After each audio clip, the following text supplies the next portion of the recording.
तो आज के इस वीडियो में हम क्लास 10th विज्ञान, ठीक है, केमिस्ट्री के जो मोस्ट इम्पॉर्टेंट क्वेश्चन है जो कि बहुविकल्पी एक नंबर में पूछे जाते हैं, ठीक है, बहुविकल्पी हो चाहे वो एक लाइन के क्वेश्चन हो, वो हम डिस्कस करेंगे चैप्टर 1 से लेकर 5 तक। और ऐसे मैंने बायोलॉजी का भी करा दिया है और फिजिक्स का भी करा दिया है हिंदी मीडियम के लिए, ठीक है, तो वो जाके देखें। और इंग्लिश मीडियम की भी मैं बहुत जल्द अपलोड कर दूँगा। तो चलिए वीडियो को शुरू करते हैं। चैनल पे ज़रूर बने रहो, नए हो तो सब्सक्राइब करो और डिस्क्रिप्शन ज़रूर चेक करना, वीडियो लिस्ट प्लेलिस्ट को ज़रूर चेक करना। ये क्वेश्चन है, ठीक है। क्वेश्चन नंबर 1 क्या बोल रहा है, Fe2O3 + 2L और ये Al2O3 + 2Fe बन रहा है। ये जो अभिक्रिया में दे रखी है कैसी अभिक्रिया है, ठीक है। आंसर मत देखो, पहले समझो चीज़ों को। यहाँ से देखो Al था, Al के साथ क्या आ गया, O3 आ गया, तो विस्थापन हुआ है। तो ये कैसी अभिक्रिया है, विस्थापन अभिक्रिया है, ठीक है, विस्थापन हुआ है। चूना पत्थर का रासायनिक सूत्र क्या होता है, CaCO3, चूना पत्थर। मैं चार ऑप्शन पढ़ के आपका टाइम वेस्ट नहीं कर रहा हूँ, ठीक है। ऐसे पढ़ के वीडियो लंबी हो जाएगी, कोई फ़ायदा नहीं है। बट आप खुद के प्रैक्टिस के लिए ऑप्शन पे ना जाके एक बार अपने से सोचो कि कौन सा उत्तर सही होगा और फिर नीचे देखो, ठीक है। स्क्रीनशॉट ले लेना, ठीक है। तो आपका स्क्रीनशॉट जब लोगे तो आपके प्रॉपर नोट्स बन जाएगा, या फिर आप लिख लो कॉपी में, तो वो ज़्यादा बेहतर रहेगा। ऊष्माशोषी अभिक्रिया क्या होती है, जिसमें ऊष्मा का शोषण होता है, तो ऊष्मा अवशोषित होती है। चिप्स की थैली में कौन सा हवा भरा जाता है, नाइट्रोजन, ताकि उस जो फैट है, जो उसमें तेलीय है ना, उसमें क्या ना हो, अपचयन ना हो। उसका अपचयन हो जाएगा तो उसका कुरकुरापन खत्म हो जाता है ना, उसमें विकृत गंधता आ जाती है। जंग का रासायनिक सूत्र क्या होता है, जंग का रासायनिक सूत्र ये होता है Fe2O3.XH2O, ये जंग का सूत्र होता है। तो ये कुछ बहुविकल्पी प्रश्न थे, और बहुविकल्पी प्रश्न का मतलब नहीं यही बहुविकल्पी प्रश्न है, एक एक लाइन में जो उत्तर है उससे भी बहुविकल्पी प्रश्न बनाया जा सकता है। अब वो भी हम देखेंगे, जैसे ये एक एक नंबर के मोस्ट इंपॉर्टेंट क्वेश्चन हैं, पूछे गए हैं बोर्ड एग्जाम में। क्या बोल रहे हैं, कॉपर सल्फेट विलयन में लोहे की कील डालकर रखने से किस प्रकार का परिवर्तन होता है, तो रासायनिक परिवर्तन होता है। कह रहे हैं कॉपर सल्फेट के विलयन में लोहे की कील डालकर रखने से रासायनिक परिवर्तन होता है, कलर चेंज कर देता है। कैल्शियम ऑक्साइड तथा जल के बीच होने वाली अभिक्रिया का रासायनिक समीकरण लिखिए। सिर्फ रासायनिक समीकरण लिखना है। क्या बोला, कैल्शियम ऑक्साइड CaO किसके साथ, जल के साथ H2O, क्या बनेगा, कैल्शियम हाइड्रोक्साइड।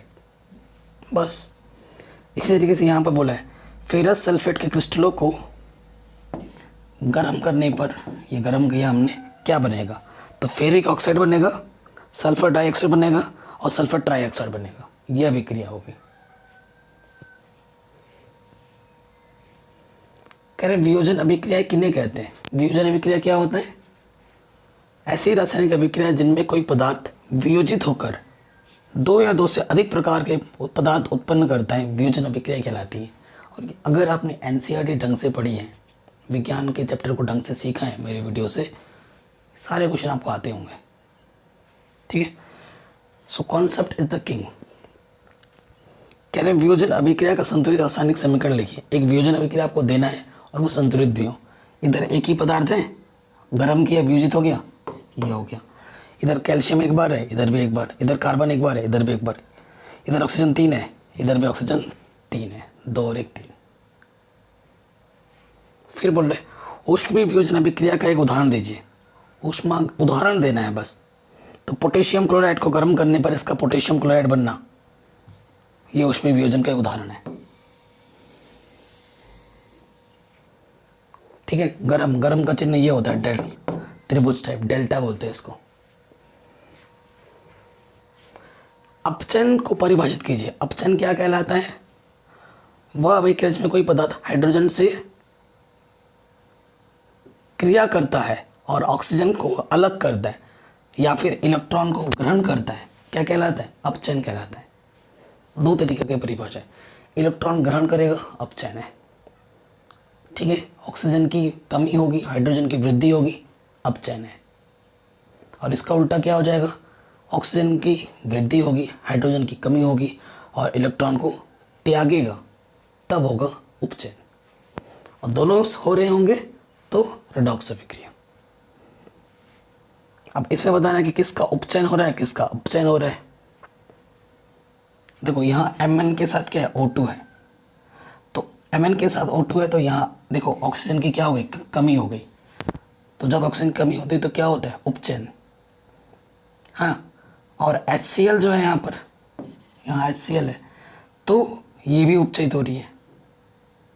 उपचयित का मतलब क्या होता है, ऑक्सीजन का जुड़ना। ठीक है, हाइड्रोजन के साथ ऑक्सीजन जुड़ रही है। अगला क्वेश्चन है, कह रहे सिल्वर के शोधन में, सिल्वर नाइट्रेट के विलयन में सिल्वर प्राप्त करने के लिए कॉपर धातु विस्थापन किया जाता है। इस प्रक्रिया के लिए अभिक्रिया लिखिए। तो जो बोला गया है वो लिख देना है। ये सिल्वर नाइट्रेट है AgNO3, ये कॉपर है, इसके साथ अभिक्रिया करके कॉपर नाइट्रेट बनाएगा और सिल्वर को अलग कर देगा। ठीक है, इंपॉर्टेंट है। कह रहे हैं एक भूरे रंग के चमकदार तत्व को वायु की उपस्थिति में गर्म करने पर वह काले रंग का हो जाता है। इस तत्व X एवं उसके काले रंग का यौगिक का नाम बताइए। तो जो तत्व है वो है कॉपर और काले रंग का जो यौगिक है वो है कॉपर मोनोऑक्साइड CuO।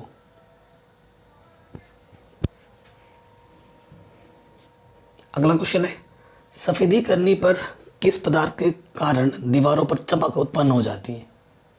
जब सफेदी करते हो ना, वाइट पेंट, तो सफेदी करने पर बुझे हुए चूने का प्रयोग करते हैं जो वायुमंडल में कार्बन डाइऑक्साइड के साथ क्रिया करके कैल्शियम कार्बोनेट की पतली सी परत बना देता है, जिसके कारण दीवारों में चमक आ जाती है।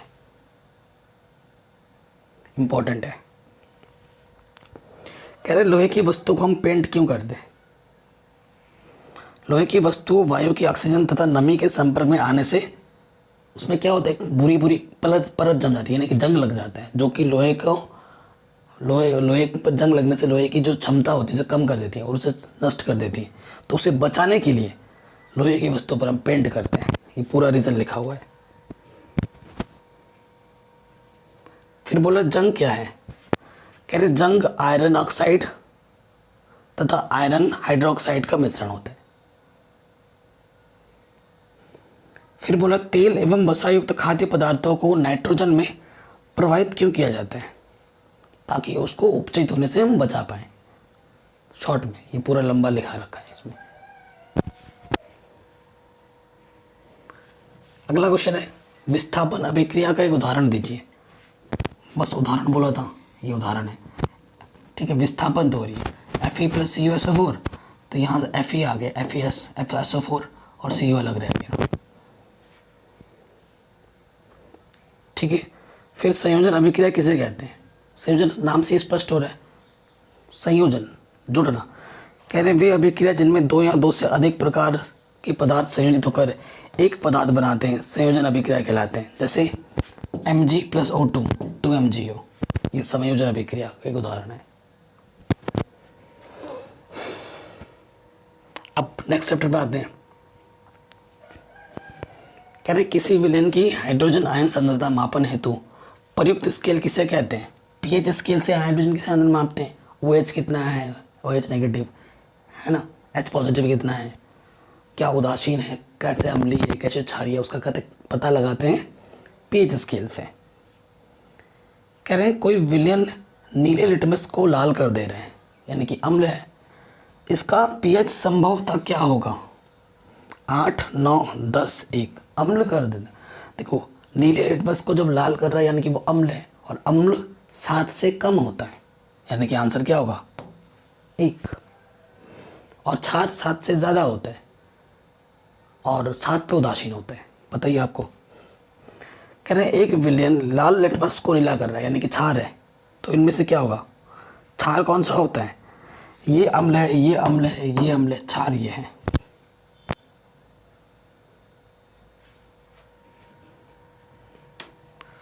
अगला क्वेश्चन है विरंजक चूर्ण का रासायनिक सूत्र क्या होता है, CaCl2। एक उदासीन विलयन पीएच का मान कितना होता है, उदासीन का 7, अभी मैंने बताया था। अम्लीय विलयन का पीएच मान कितना होता है 7 से कम होता है, अम्लीय विलयन का पीएच मान 7 से कम होता है। साधारण नमक का सूत्र क्या होता है? NaCl, सोडियम क्लोराइड, है ना। किसी विलयन का पीएच मान 7 है, यह विलयन क्या होगा? उदासीन। फिर अमोनियम हाइड्रोक्साइड का रासायनिक सूत्र क्या होगा? Ammonium hydroxide NH4OH। अगला क्वेश्चन, किसी विलयन का पीएच स्केल प्रदर्शित करता है हाइड्रोजन आयन की सांद्रता। ठीक है, निम्नलिखित में प्रबल अम्ल तथा प्रबल क्षार बताइए। तो प्रबल अम्ल क्या होता है? HCl, और प्रबल क्षार क्या होता है? NaOH। मस्त क्वेश्चन है। कह रहे अम्ल का जलीय विलयन क्यों विद्युत का चालन करता है? तो अम्ल का जलीय विलयन में क्या होता है? देखो, विद्युत चालन के लिए उत्तरदायी क्या होता है? फ्री इलेक्ट्रॉन, मुक्त इलेक्ट्रॉन। मुक्त इलेक्ट्रॉन की आवाजाही से ही विद्युत का संचलन होता है। तो अम्ल के जलीय विलयन में मुक्त इलेक्ट्रॉन पाए जाते हैं जो कि विद्युत के परिगमन के लिए उत्तरदायी होते हैं।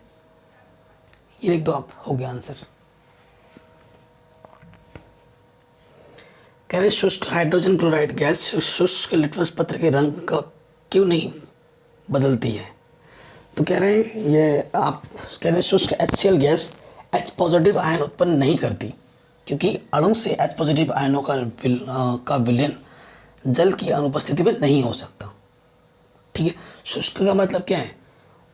वो बहुत ड्राई है। ड्राई का मतलब समझते हो ना, जिसमें कोई नमी नहीं, सूखा एकदम। तो उसमें पानी ही नहीं है, उसमें नमी ही नहीं है, तो कहाँ से होगा?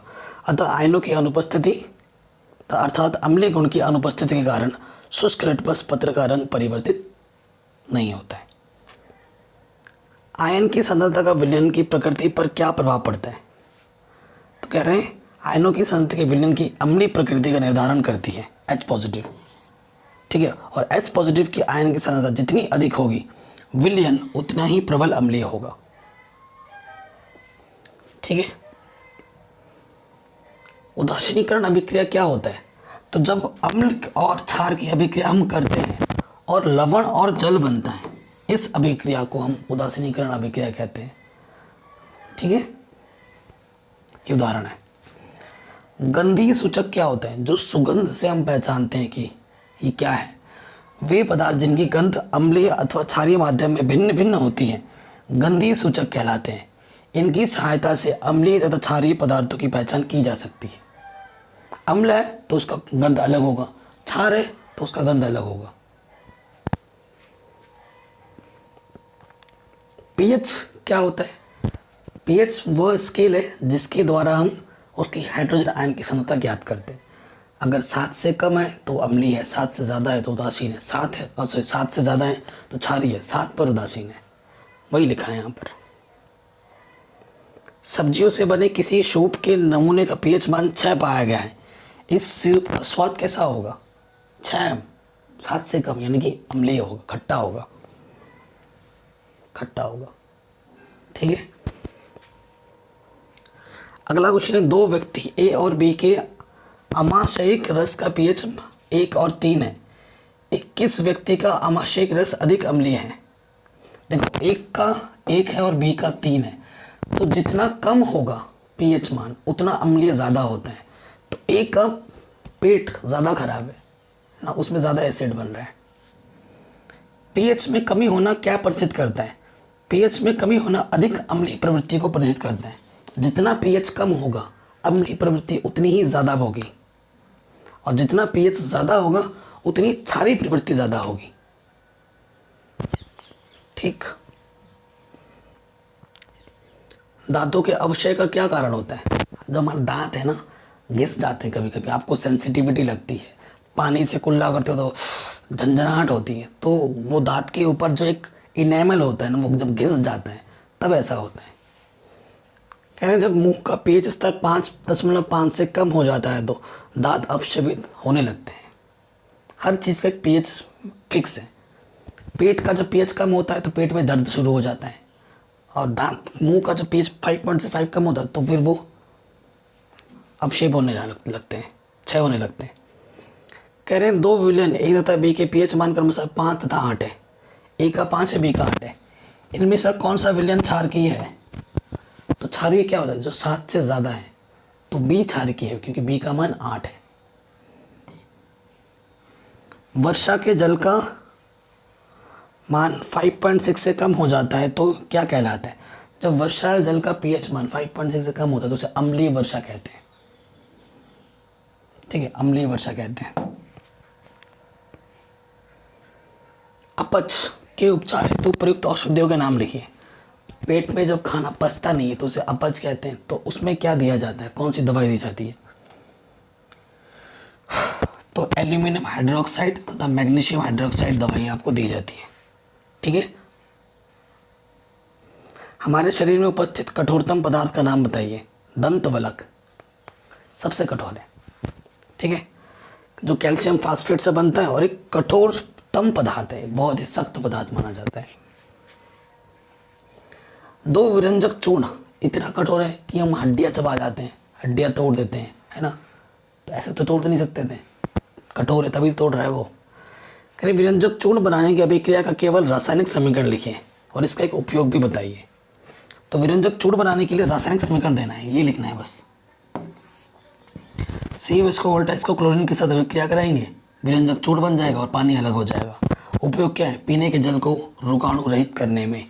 विरंजक चूर्ण की गोली आती है, उसे पानी में डाला जाता है और क्या होता है? पानी में जितने भी जीवाणु होते हैं उसको नष्ट कर देता है। कह रहे CaOCl2 यौगिक का प्रचलित नाम क्या है? तो प्रचलित नाम क्या है? विरंजक चूर्ण यानी कि ब्लीचिंग पाउडर।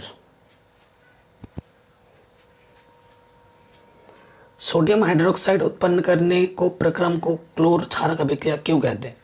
कह रहे सोडियम हाइड्रोक्साइड उत्पन्न करने के प्रक्रम को इसलिए कहते हैं क्योंकि इससे बनने वाले उत्पाद क्लोरीन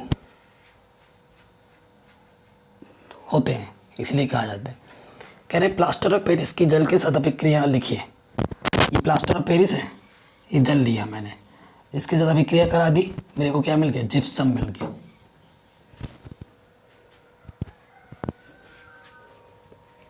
फिर विरंजक चूर्ण में सदैव क्लोरीन की गंध क्यों आती है? कह रहे विरंजक चूर्ण में सदैव क्लोरीन की गंध इसलिए आती है क्योंकि वायु में उपस्थित कार्बन डाइऑक्साइड गैस इसे धीरे धीरे अपघटित करके क्लोरीन गैस में उत्पन्न करती है, तभी क्लोरीन की बदबू आती है। कह रहे बेकिंग पाउडर के 2 घटकों के नाम बताइए। सोडियम हाइड्रोजन कार्बोनेट और टार्टरिक अम्ल और सिट्रिक अम्ल। प्लास्टर ऑफ पेरिस का रासायनिक नाम क्या होगा? प्लास्टर ऑफ पेरिस का रासायनिक नाम क्या है? Calcium sulphate hemihydrate. ठीक है। और कह रहे गदले जल को स्वच्छ करने में किस रासायनिक पदार्थ का प्रयोग करते हैं? गदले मतलब बेकार, गंदा पानी। इसका अनुसूत्र भी लिखिए। कह रहे गदले जल को स्वच्छ करने के लिए ब्लीचिंग पाउडर का प्रयोग किया जाता है, अभी मैंने बोला था। ठीक है। और चूने का रासायनिक नाम क्या है? चूने का रासायनिक नाम क्या होता है? Calcium oxide. और अणुसूत्र क्या होता है? CaO। कह रहे सोडियम कार्बोनेट से सोडियम बाइकार्बोनेट कैसे प्राप्त करेंगे? तो सोडियम, देखो ये सोडियम कार्बोनेट है Na2CO3, इस पे आपको पानी डालना है और कार्बन डाइऑक्साइड मिलाना है तो आपको मिल जाएगा सोडियम बाइकार्बोनेट। ठीक है, सोडियम कार्बोनेट पानी और कार्बन डाइऑक्साइड की अभिक्रिया कराने पर हमें सोडियम बाइकार्बोनेट मिलता है। बेकिंग सोडा का रासायनिक नाम व सूत्र लिखना है। तो बेकिंग सोडा का रासायनिक जो नाम है वो है सोडियम हाइड्रोजन कार्बोनेट और इसका रासायनिक सूत्र होता है NaHCO3। फिर बोल रहा है सोडा अम्ल अग्निशामक के घटक क्या हैं? तो सोडियम हाइड्रोजन कार्बोनेट और सल्फ्यूरिक अम्ल है।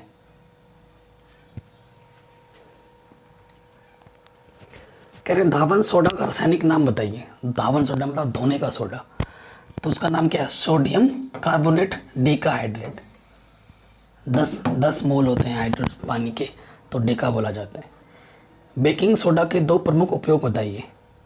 बेकिंग सोडा एंटीएसिड के रूप में उपयोग किया जाता है, प्रति अम्ल, औषधि के रूप में, पेय तथा भोज्य पदार्थों के योगात्मक के रूप में, है ना। कभी कभी सोडा डालते हैं, पैक वैक लगाते हैं लोग, है ना, सोडा लाओ, तो पेय पदार्थों में भी यूज़ होते हैं।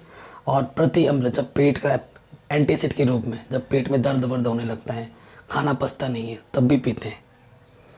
उस पदार्थ का नाम बताइए जो क्लोरीन से क्रिया करके विरंजक चूर्ण बनाता है। क्या नाम है उसका? CaOH का वोल्टाइज, शुष्क बुझा हुआ चूना। विरंजक चूर्ण के दो प्रमुख उपयोग बताइए। पीने के जल को रोगाणु रहित करने में और अनेक रासायनिक उद्योग में उपचायक के रूप में। फिर बोल रहा है बेकिंग सोडा के दो महत्वपूर्ण गुण लिखिए। ठीक है, महत्वपूर्ण गुण बताना है, उपयोग नहीं पूछा, गुण पूछा है। कह रहे बेकिंग सोडा एक सफ़ेद ठोस पदार्थ है और ये वायु में स्थायी होता है।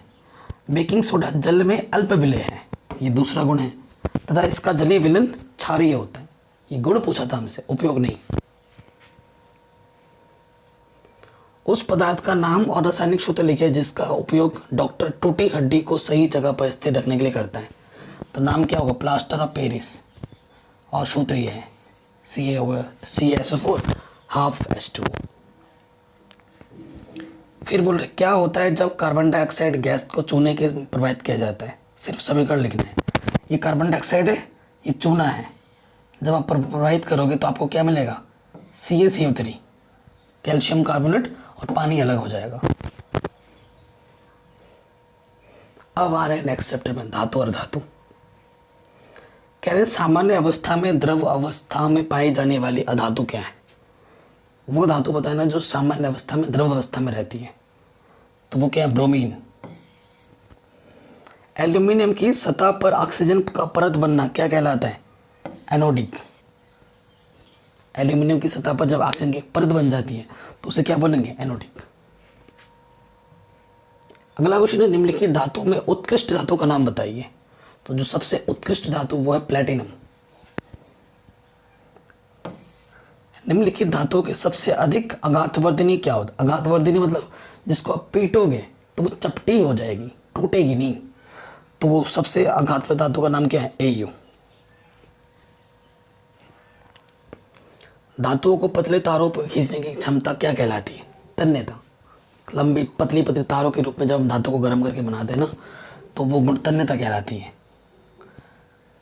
ठंडे पानी में तेजी से क्रिया करके हाइड्रोजन उत्पन्न करने की वाली धातु कौन सी है? सोडियम।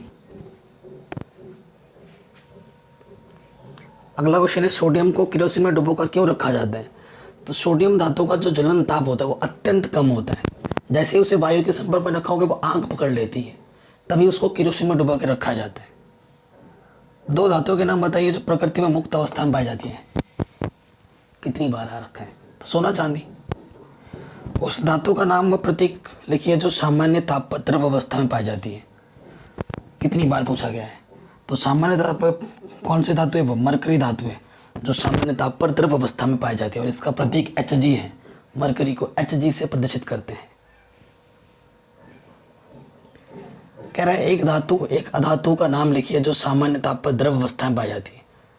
धातु और अधातु, धातु क्या है? मरकरी, अधातु क्या है? ब्रोमीन, जो द्रव अवस्था में पाई जाती है। उन धातुओं के नाम बताइए जो अत्यंत तनु HNO3 के साथ अभिक्रिया करके H2 गैस मुक्त करती है। तो नाम क्या है? मैग्नीशियम तथा मैग्नीज। कह रहे नम वातावरण में रखे ताप के ऊपर चढ़ने वाली हरी परत का रासायनिक नाम क्या है? तो नम वातावरण में रखे तांबे के ऊपर चढ़ने वाली हरी परत जो होती है वो होती है कैल्शियम हाइड्रोक्साइड तथा कैल्शियम कार्बोनेट का एक का मिश्रण होता है। इसे बेसिक कॉपर कार्बोनेट भी कहा जाता है।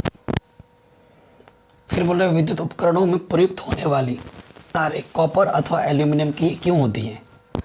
कह रहे इसका आंसर क्या होगा? विद्युत उपकरणों में प्रयुक्त होने वाली तारें जो होती है कॉपर और एल्यूमिनियम से बनी होती है क्योंकि ये धातु विद्युत की अच्छी चालक होती हैं और सस्ती भी होती हैं।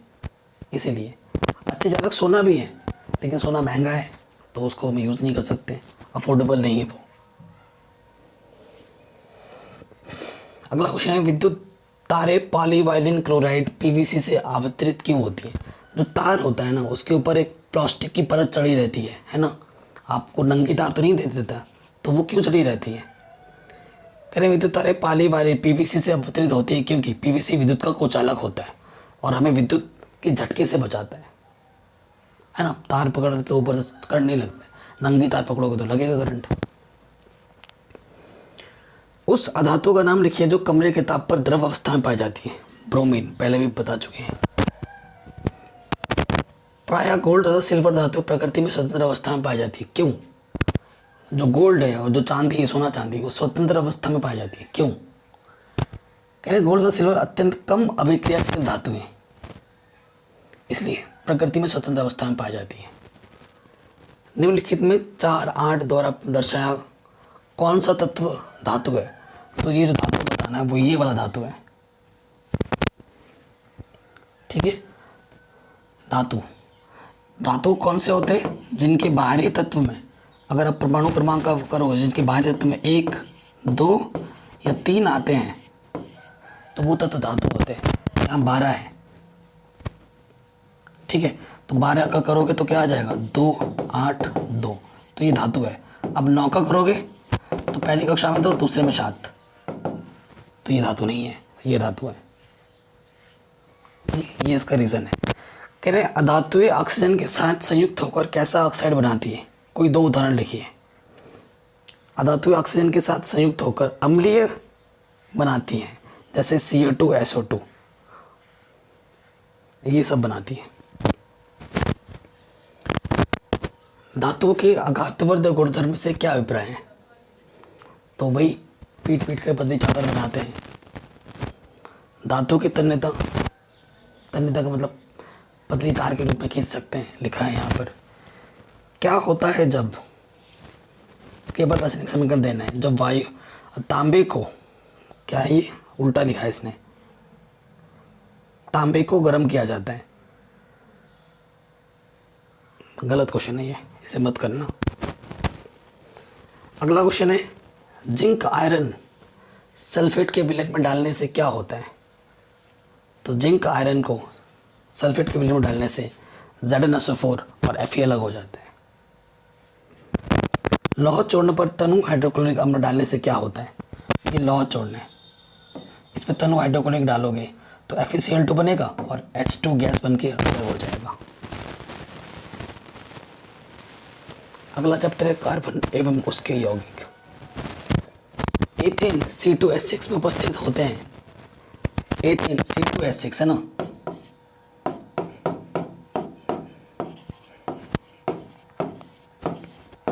कितने बंद? 1, 2, 3, 4, 5, 6, 7 सहसंयोजी बंद होते हैं।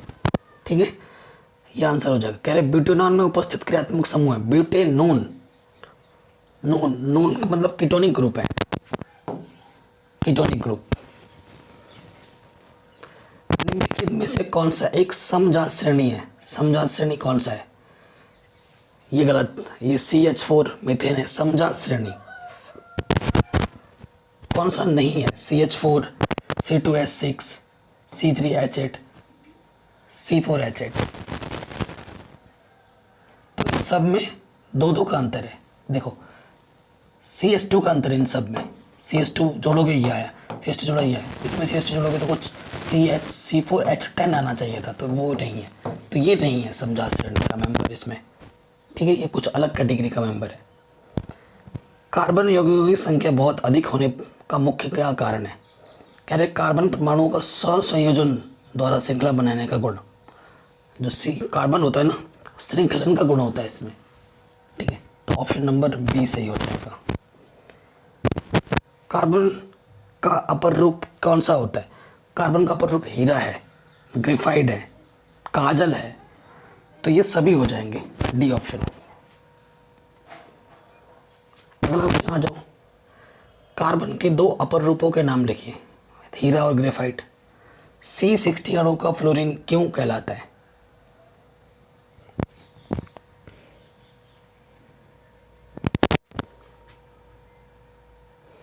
यहाँ बोला मीथेन की इलेक्ट्रॉन संरचना बोला था। मीथेन का मतलब होता है CH4, तो C 1 होगा, हाइड्रोजन 4 होंगे। हाइड्रोजन का प्रवृत्ति क्या होता है? अष्टक पूर्ण करना। सॉरी, हाइड्रोजन के बाहर कितने परमाणु क्रमांक होते हैं? और कार्बन का क्या होता है? 6। तो पहली कक्षा में 2, दूसरे में 4 है ना, तो बाहरी कक्षा में 1। और हाइड्रोजन कार्बन का कितना बार? 4, 1, 2, 3, 4। कार्बन चाहेगा कि मेरे अष्टक पूर्ण हो, हाइड्रोजन चाहे कि मैं हीलियम बन जाऊं, मेरे 2 पूर्ण हो जाए, एक एक की सर्जरी कर लेगा। ठीक है, तो ये इसकी इलेक्ट्रॉन बिंदु संरचना होगी। अगला क्वेश्चन बोला क्या होता है जब कार्बन ऑक्सीजन के साथ जलाया जाता है। तो कार्बन को जब ऑक्सीजन के साथ जलाया जाएगा तो कार्बन डाइऑक्साइड बनेगा और ऊष्मा निकलेगी। ये मीथेन की संरचना है जो भी मैंने बनाई थी, ये एथेन की है, ये एथीन की है। संतृप्त हाइड्रोकार्बन और असंतृप्त हाइड्रोकार्बन क्या होता है। तो असंतृप्त हाइड्रोकार्बन में 2 और 3 बॉन्ड पाए जाते हैं, द्विबंध त्रिबंध, और संतृप्त में सिर्फ सिंगल बॉन्ड पाया जाता है, एकल बंध। उदाहरण बोला था तो CH4, और असंतृप्त का उदाहरण एथीन है, इसमें डबल बॉन्ड पाया जाएगा।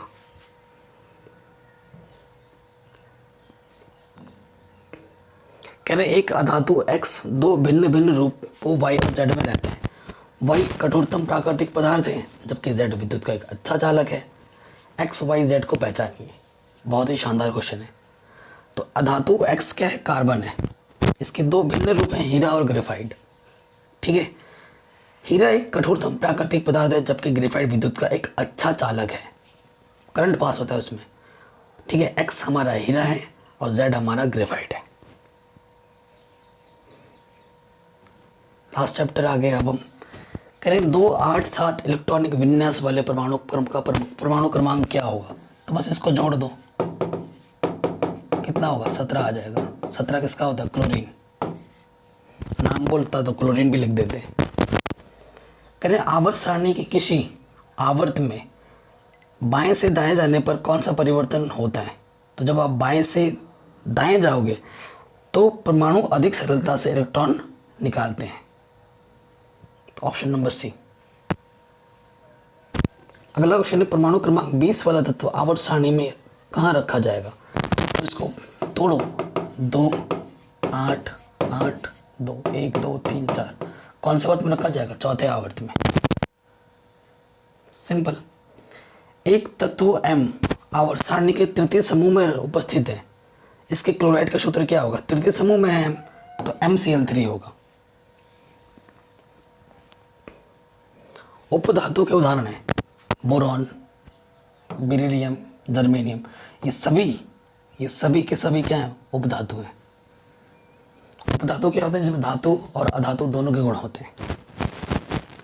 निम्नलिखित में से कौन सा विन्यास धात्विक गुण प्रदर्शित करता है। धात्विक गुण जिसके बाहरी कक्षक में 2, 1, 3 होते हैं, तो यही प्रदर्शित कर रहा है धात्विक गुण।